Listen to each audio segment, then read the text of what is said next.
অমুক এলাকার লোকগুলো ভালো না, অমুক দেশের প্রধানমন্ত্রী খারাপ, অমুক নেতার অমুক সমস্যা, তমুক নেতার তমুক সমস্যা, এরকম গল্প চায়ের স্টলে আছে না নাই?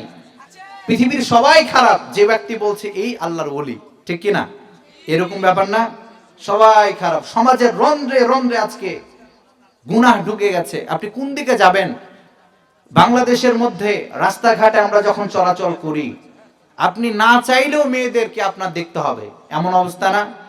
একটা 1 টাকা 2 টাকা 3 টাকা দামের যে শ্যাম্পু আছে, শ্যাম্পুর মধ্যে মেয়েদের ছবি, ঠিক না ব্যাঠিক? এমন সাবান আপনি পাবেন না যে সাবানের মধ্যে মেয়েদের ছবি নাই, মেয়েদের ছবি। আপনার বিভিন্ন জায়গাতে যারা চট্টগ্রাম, রাজশাহী, ঢাকা শহরে যান, বড় বড় বিলবোর্ডে মেয়েদেরকে নগ্ন করে উপস্থাপন করা হচ্ছে। আপনি কিভাবে বাঁচবেন গুনাহ থেকে? বাঁচার কোনো অপশন আছে? ফেসবুকে আপনি সার্চ করবেন, আমি অমুক বক্তার আলোচনা শুনবো, নিচের দিকে দেখবেন যে একটা মেয়ে আপনার দিকে চেয়ে রয়েছে, আছে না নাই? সব জায়গায় গুনাহ, গুনাহ আর গুনাহ।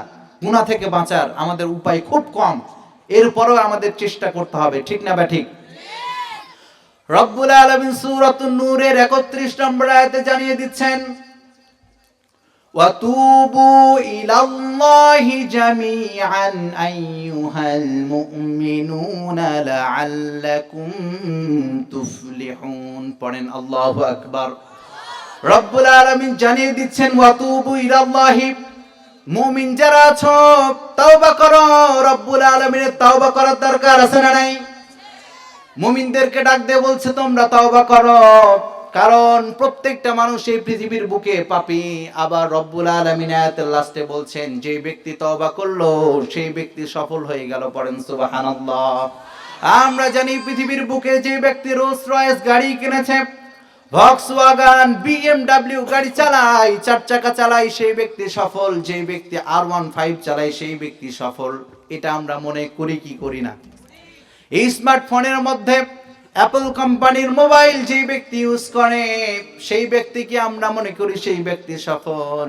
কিন্তু রব্বুল আলামিন বলছেন না না, যে ব্যক্তি তওবা করলো সেই ব্যক্তি সফল। পড়েন সুবহানাল্লাহ।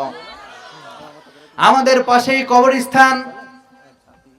কবরস্থানটা কোন দিকে? পিছনে। আহা, কবরস্থানের মানুষগুলোও কিন্তু আমাদের মতো একদিন চলাফেরা করত, তারাও